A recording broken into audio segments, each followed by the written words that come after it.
Hey there, SMITE fans. Welcome to the Season 2 Map and Balance Preview. My name is Hi-Rez Bart, being joined today by the one and only Hi-Rez Scott and Hi-Rez Drybear, both from our design team. And we're going to be taking you through a lot of the changes here in Season 2, but first and foremost are the visual changes to the map. As this map has been rolled out, we saw a preview of it at the World Championship. It's been available on the public test server for a couple weeks. Overall, people seem to be pretty excited about it. But why don't you give us some indication about exactly what the goals were for the visual changes to the map here in Season 2. Yeah, I think there was two goals really with the visual changes. One was, we wanted just to increase the art quality throughout the map and the visual fidelity. And the second goal was we wanted to improve player navigation. So now when you look at the map, the different regions you're in, if you're on the Gold Fury side or the Fire Giant side, there's a big visual difference to help players kind of know where they are at all times.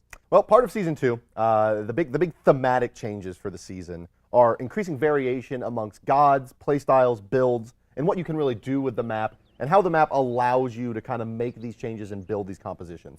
So when we look at the map, one of the first things that catches my eye is the duo side of the map. The Gold Fury engagement a little bit different, as well as the buffs that you have available to you. Can you guys walk me through why these buffs change, what they change to and from, and how you think it's going to impact kind of the ability to itemize and to select different gods on that side of the map?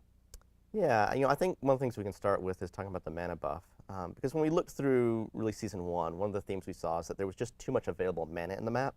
And that created issues with us with itemization and how we wanted to take itemization, and certainly issues with the clear on some gods, because they were able to just use their abilities so frequently in the early part of the game. So we kind of flagged early on as removing the mana buff on the Gold Fury side as something we wanted to do. And that was sort of the starting point for kind of the buff camp changes as we went through with the new Conquest map. Yeah, of course. And after that, obviously, we decided that maybe some of the buffs should have changed. So we moved the movement speed buff over to the other side to align with the other one, the damage buff kind of align with the other one as well. But we decided that it felt weird as a hunter and an assassin really fighting over that orange buff. I mean, obviously, the assassin would want the movement speed, the hunter would want that attack speed, and separating that made a lot of sense. And so what we did is we kept that movement speed as a movement speed buff, but then took that attack speed off and created a brand new buff, the purple buff, that allows you to increase your attack speed, but also gives you a little bit of in-hand power. So only affecting your direct basic attacks. Right, so you needed something to replace that blue buff with, and moving the orange buff to always be on the right side of the map, or sorry, the Fire Giant side of the map for both teams kind of allows you to have this extra spot and split that up into a movement speed and attack speed buff, which makes a lot of sense, right? And because of the removal of mana from the system on that duo side of the map, it seems like kind of the lane dynamics are going to be emphasized a little bit more. And we see that echoed through some of the new rules around leashing. Now, what I want to talk about in a little bit more detail is the Gold Fury encounter, and kind of the changes that we see there. Yeah, I think, when we looked at kind of shifting the layout of the map around, one of the things that we really looked at was the time it took to reach objectives, both from your safe zones, your towers, and also the time it takes to reach objectives just from any other objective in the map you might be at. And so really those changes are around just kind of optimizing those routes and the timing, and also creating a more natural flow where you know the direction you're going is the right one. Because there were places in our current jungle that you reached that it was very easy for players to take kind of the wrong direction, like not the shorter direction or the more dangerous one. So we wanted to improve that. Sure, yeah, I mean, just thinking back to kind of the original map that we've been playing on for the last couple years is, when you're approaching, especially like the left lane from mid on the order side, the duo lane, kind of, do you go behind the tier 1 or in front of it is not a very easy decision to make navigation-wise from the elements in the map. With the changes that were made, the line of sight and kind of navigational elements to the Gold Fury have changed up some. Can you talk through kind of what those changes are and why they're significant, especially in high-level play? There's a good list of significant changes and some minor tweaks as well to the area. You're going to get a little bit of a smoother curve from the order side coming into the Gold Fury, and a little bit of a harsher one on the Chaos. So the distance from the Gold Fury to the Order Tier 1 and the Chaos Tier 1 tower in mid lane is a little bit more even now. And there's also more opportunities to jump in and initiate. You have a little less space on the Order side towards that attack speed purple buff now, so there's less pocket space for them to sit in. Overall, the Gold Fury just expanded a little bit on either side, so there's just more space to initiate and also counter-initiate on. Yeah, that's actually true for both objectives. Also, the Fire Giant also got more space for the encounter. Because one of the things we looked at as well was that when you had these big team fights, we wanted to allow more space to maneuver so that some of the AoE attacks and the AoE-focused gods weren't quite as strong in those fights. Sure, it helps your single target damage dealers. Assassins get in and out of the fights, Guardians make space to clear out. On the subject of the Fire Giant, he's got a little bit of an upgrade in and of himself. There's a couple of mechanic changes kind of across the board for all neutrals that are coming into the map before we get into the Fire Giant specifically, is leashing. And so leashing refers to when you're fighting a buff camp and you leave its range that it's allowed to be in, how it resets and what happens. So in the current live version of the game, the camp will reset and immediately go invulnerable to damage and have 100% HP. That has been changed in this new version of the map. What happens now is a little bit different. The camp doesn't immediately reset to full HP. Can you talk about kind of the strategic implications that has, as well as kind of maybe the more casual implications of readability of when you can and can hit the camp? Yeah, it was difficult in the beginning, I think, because some players would want to aggress on the goal through the fires, especially the situation would happen a lot where there was a late game team fight between two teams. The winning team was fighting it, and you would see the counter initiation come, and you just leash it away, and it'd be done.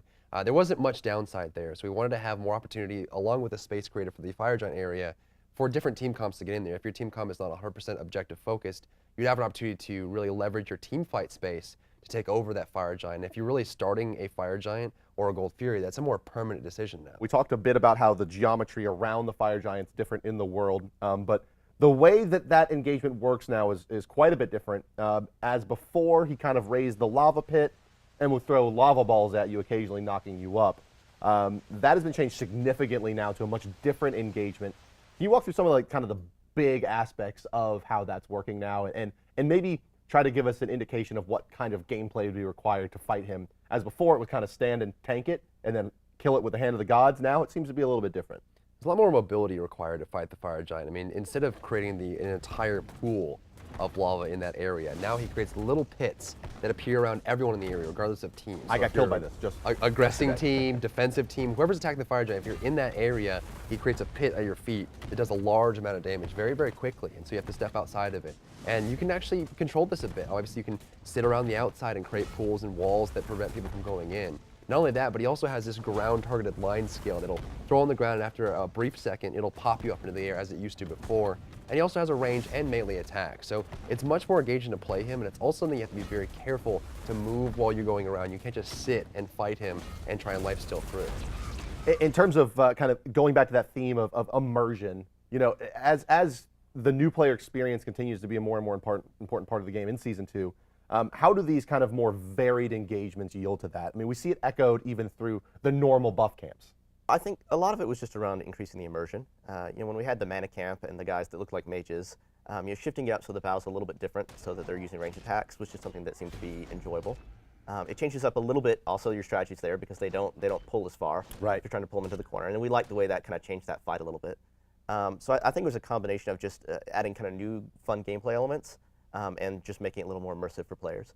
And you kind of see that too when we've added these introduction animations that we've gone through several rounds of improving, where you know, now instead of just appearing, there's a little introduction animation where everyone kind of comes in.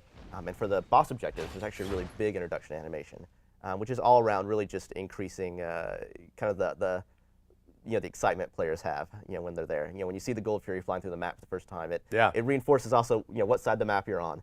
It reinforces that objective is there, and it's just really fun to look at. Yeah, notably when you're starting at the red buff on the right side from the Order team, the Gold Fury is walking around on top of that camp before they spawn in. So, I mean, you really see these things kind of ambulating throughout their domain. Oh, yeah. Kind of finally, the final piece here is buffs and buff belts. So, maybe, who knows what the community calls them. We call them buff belts here internally, which are the swirling icons that go around your gut, depending on what player you're playing. Those have had a pretty significant visual upgrade, as well as the kind of indication that the buff has dropped. What that actual artwork looks like has changed. So, you know, the overall visuals changed. I think the goal was to make it feel less like it was an icon floating around you and more like... A little less gamey. Yeah, a little less gamey. A little more like it was a natural part of the world floating around you. And same thing with, you know, when it drops, instead of being sort of this icon model, it's now rune. So it's just designed to sort of, you know, increase the, I'll use the word immersion again, increase the immersion, but make the world feel more alive and like it's a living, breathing place that you're in versus a little bit more of a gamey icon. Well, guys, that cuts it up for the map for us. Be sure to enjoy the map yourself and let us know how you feel. If you want to see more about what's coming up in this patch and see our lovely panel break that down for you, you can click on any of the annotations right here.